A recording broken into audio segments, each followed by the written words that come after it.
ओम गण गणपते नमः।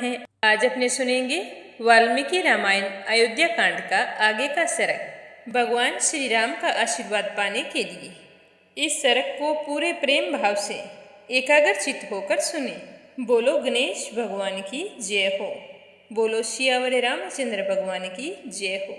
हनुमान जी बाबा की जय हो। श्री राम दरबार की जय हो। जब भरत ने निषादराज गुह के मुख से सुना कि उनके बड़े भाई श्री राम ने जटाजूट धारण करके वल्कल वस्त्र पहन लिए हैं, तो यह अत्यंत अप्रिय वचन सुनकर वो चिंतामग्न हो गई और सोचने लगे कि मेरा मनोरथ पता नहीं पूरा होगा या नहीं। भैया ने जटा धारण कर ली है तो क्या पता वो मेरे साथ आएंगे या इनकार कर देंगे। भरत सुकुमार होने के साथ महान बलशाली थे।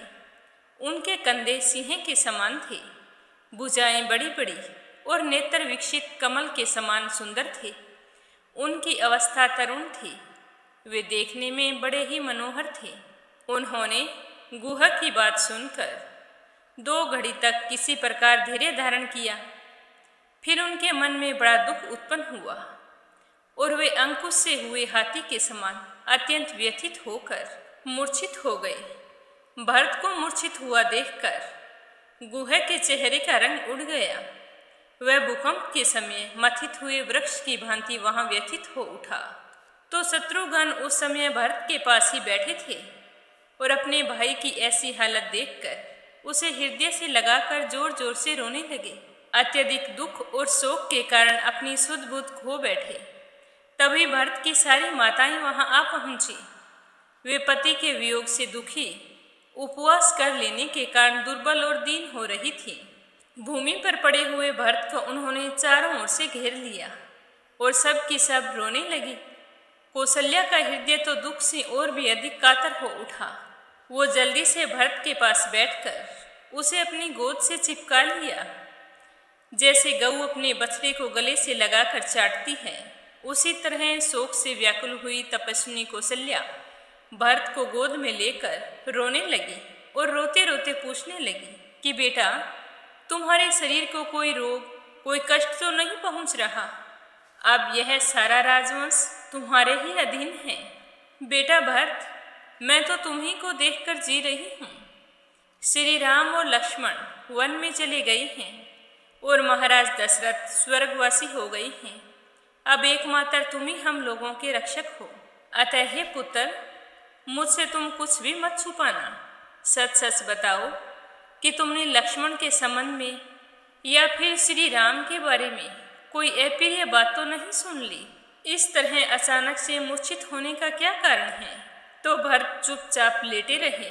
थोड़ी देर बाद जब भरत का चित्त स्वस्थ हुआ तो वो रोते रोते कौशल्या से कहने लगे कि माँ, मैंने कोई अप्रिय बात नहीं सुनी है।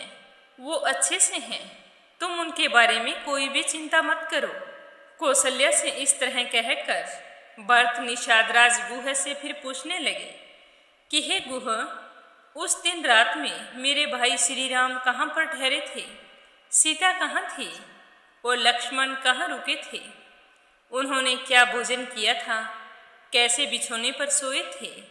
मुझे ये सारी बातें विस्तार से बताओ।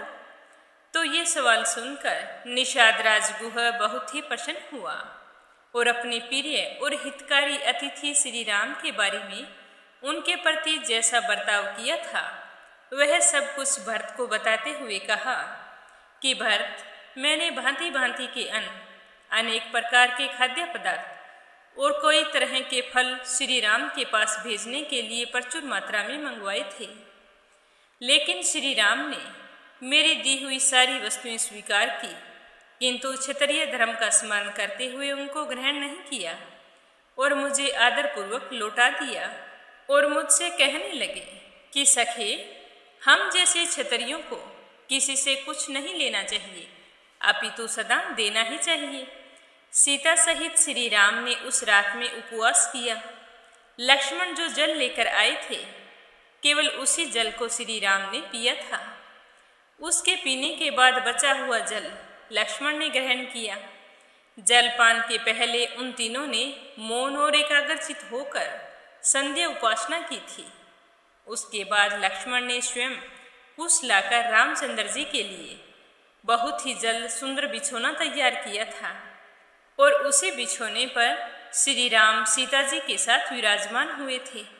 लक्ष्मण उन दोनों के चरण पखार कर वहां से दूर हट आए और एक और इशारा करते हुए कहा कि यही इंगुदी वृक्ष की जड़ है, यही वह तृण है जहां श्री राम और सीता दोनों ने रात्रि में शयन किया था।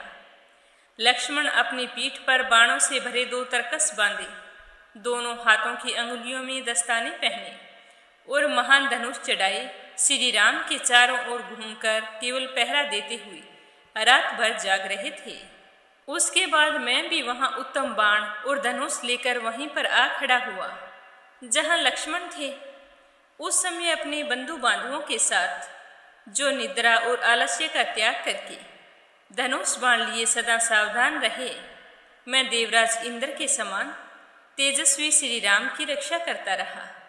उसी समय मेरे और लक्ष्मण के बीच में ये बातचीत हुई थी कि श्री राम को किस तरह से वनवास दे दिया गया है, और यह सब कुछ बताते हुए लक्ष्मण बहुत ही दुखी हो रहे थे। पूरी रात उनकी आंखों से लगातार आंसू बहते जा रहे थे और वो मुझे ये भी कह रहे थे कि हमारे आने के बाद हमारे पिता महाराज दशरथ ज़्यादा दिनों तक जीवित नहीं रह सकेंगे। अच्छा होता अगर हम वनवास पूरा करने के बाद अयोध्या लौटते तो पिता सहित अपनी सारी माताओं को देख पाते।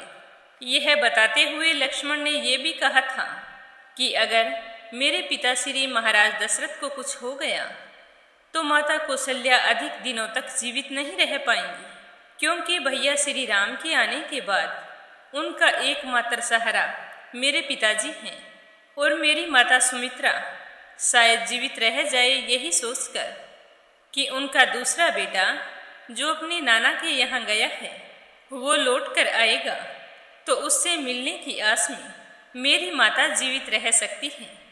लेकिन पिता श्री महाराज दशरथ और माता कौशल्या श्री राम के बिना एक पल भी जीवित नहीं रह सकते। मुझे बहुत ही अफसोस है कि मैं अपने बड़े भाई श्री राम के लिए कुछ भी नहीं कर पाया।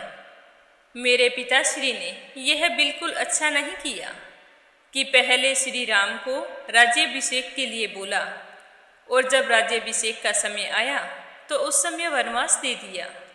मेरे पिताश्री की बुद्धि भ्रष्ट हो गई और वो एक औरत के कहने पर सही और गलत का फैसला नहीं कर सके।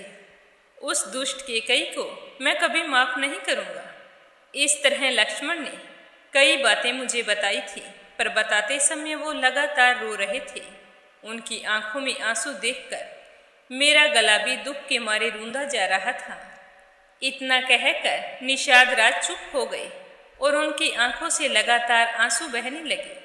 इससे आगे क्या हुआ यह सुनेंगे कल के सरग में, तो अनिर्वेदा चैनल को सब्सक्राइब जरूर करें।